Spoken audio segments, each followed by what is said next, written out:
Bienvenue sur votre chaîne préférée Akhbar al-Bled de Hassan Atlemsan. Pour avoir refusé de recevoir Israël et de l'accueillir, la FIFA retire l'organisation de la Coupe du Monde des moins de 20 ans à l'Indonésie.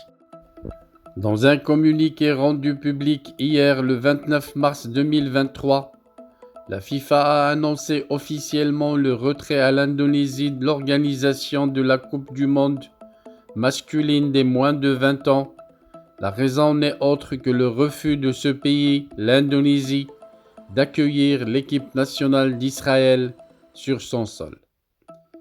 L'Indonésie, le plus grand pays musulman au monde, ne reconnaît pas l'État d'Israël et a toujours soutenu la cause palestinienne.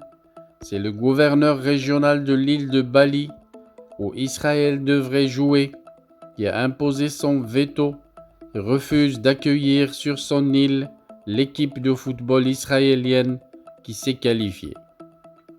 L'équipe israélienne s'est qualifiée pour la première fois à la phase finale de cette compétition. La réponse de la FIFA ne s'est pas fait attendre. Les dates de la tenue de cette compétition planétaire prévue entre le 20 mai et le 11 juin 2023 seront maintenues et un autre pays organisateur sera désigné par la FIFA dans les jours à venir, précise le communiqué de la FIFA. Des sanctions contre l'Indonésie seront aussi prises par la FIFA. Notons que l'Indonésie n'entretient aucune relation diplomatique avec Israël.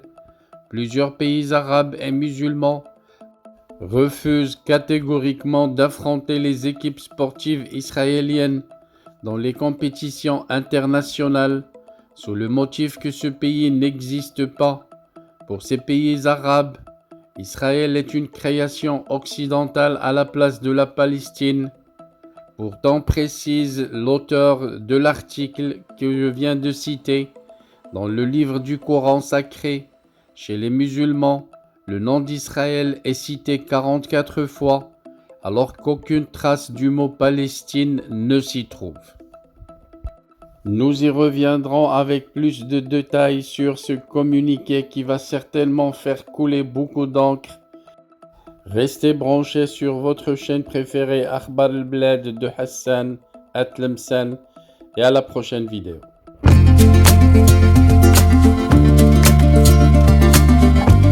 Bienvenue sur votre chaîne préférée Akhbar al-Bled de Hassan Atlemsan.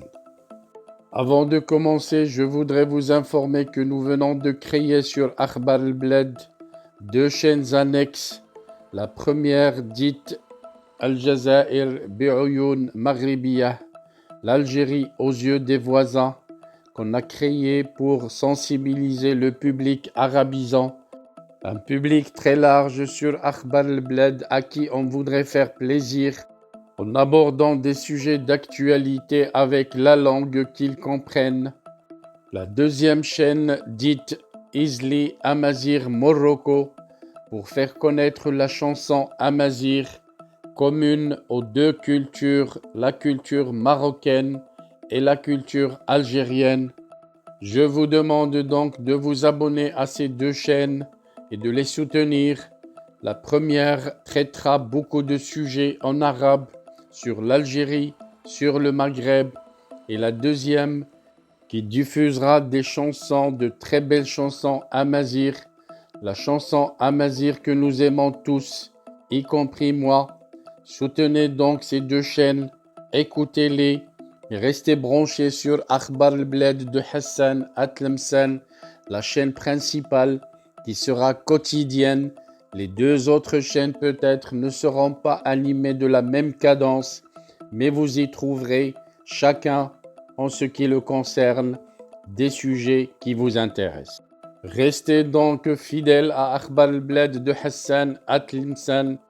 N'oubliez pas de vous abonner à Algérie aux yeux des voisins, Al-Jazair bi'Oyoun Maghribiyah, mais aussi abonnez-vous à Izli Amazir Morocco. Nous y serons avec vous sur les trois chaînes, Inch'Allah.